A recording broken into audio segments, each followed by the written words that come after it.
Moving on from Iraq to Syria, there was a lot of talk about overthrowing Assad yesterday. And the one thing that struck me was Ben Carson said no one was ever better off with dictators than without.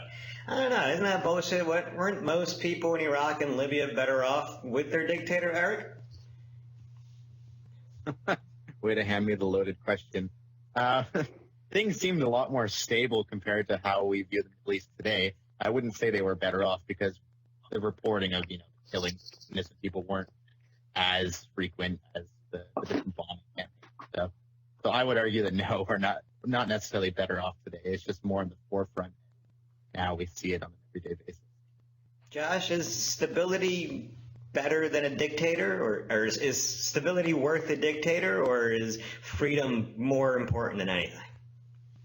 Well, in 2004 and 2005 when I was there, now to be fair, I was in near Kirkuk, which is mostly a Kurdish area, so they felt very strongly that it was a good thing that Saddam was gone. So I don't know if that feeling was consistent throughout Iraq at that time, or if it's any different, now versus then. But I do think that was one sort of area where they were almost talking like adults, because it would be nice to arm Syrian rebels like John McCain wants to do and usher in a democratic Syria. It's never going to happen, but that would be nice. So you do have to make a decision in terms of geopolitically dealing with the world, of dealing with unsavory people. Our relationship with Saudi Arabia, which, by the way, I think really screams Sunni state to me,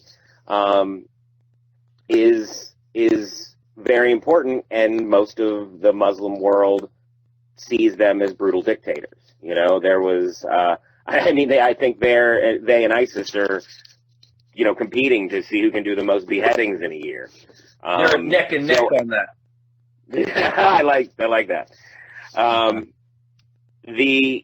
So I think that's the problem. There's no good option. So you have to pick the best worst option, and that's going to piss people off. And in fact, that's why I think people like Rand Paul, even though it may seem naive, want to sort of champion a cause of just pulling back and not being involved and seeing what happens. Which, again, as far as worse options go, it makes almost as much sense as trying to dump a new, hundreds of troops in there and fulfilling the Islamic State's prophecies. But I would argue that doing it's a nothing tough problem. also led to an issue. Like in the Arab Spring, I believe that was 2012, right? Exactly. But was it 2011 maybe? 2011, 2012. But whenever it was happening, Gaddafi was gone when Benghazi happened, and right. That was part of Arab Spring. During the Arab Spring, when all the different regimes were being toppled, the U.S. didn't really get involved that much. And that, to me, was one of the most natural opportunities for them to play a part without being too forceful, and to maybe try to push in the type of governments that they want. Because, through history, the U.S. usually just topples somebody, plants somebody, and then lets it kind of fall to crap. But that was a natural uprising. It wasn't artificial at all. And I think that was one of the biggest missed opportunities.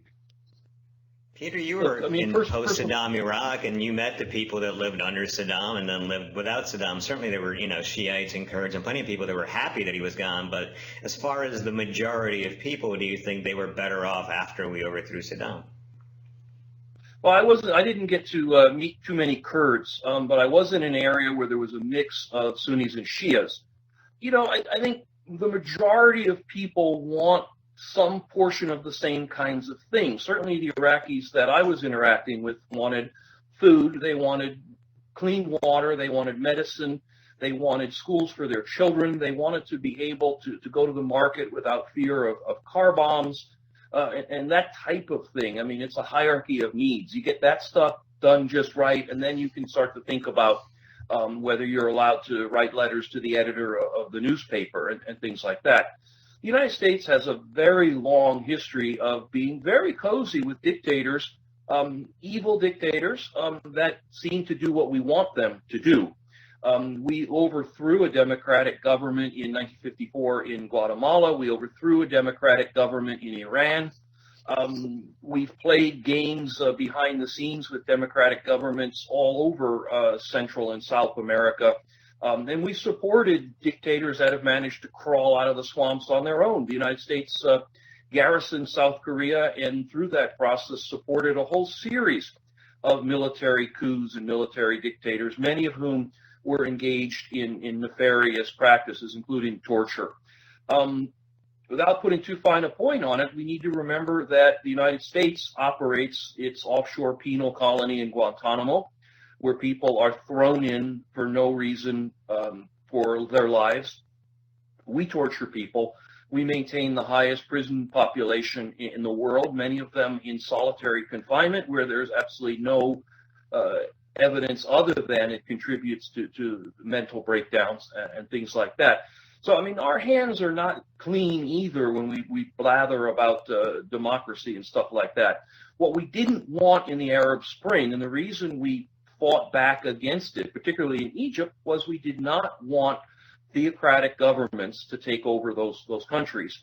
And we certainly didn't want theocratic governments that appeared to be radical Muslim-y kind of things. Egypt is the perfect example, where a government that had the support of its people was shown out the door because of American support. Yemen, another great example.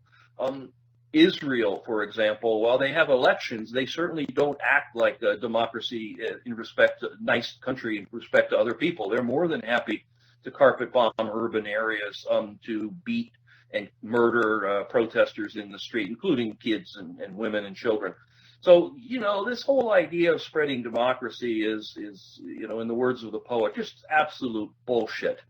Our geopolitical strategy needs another big dollop of realism, particularly regarding the Middle East.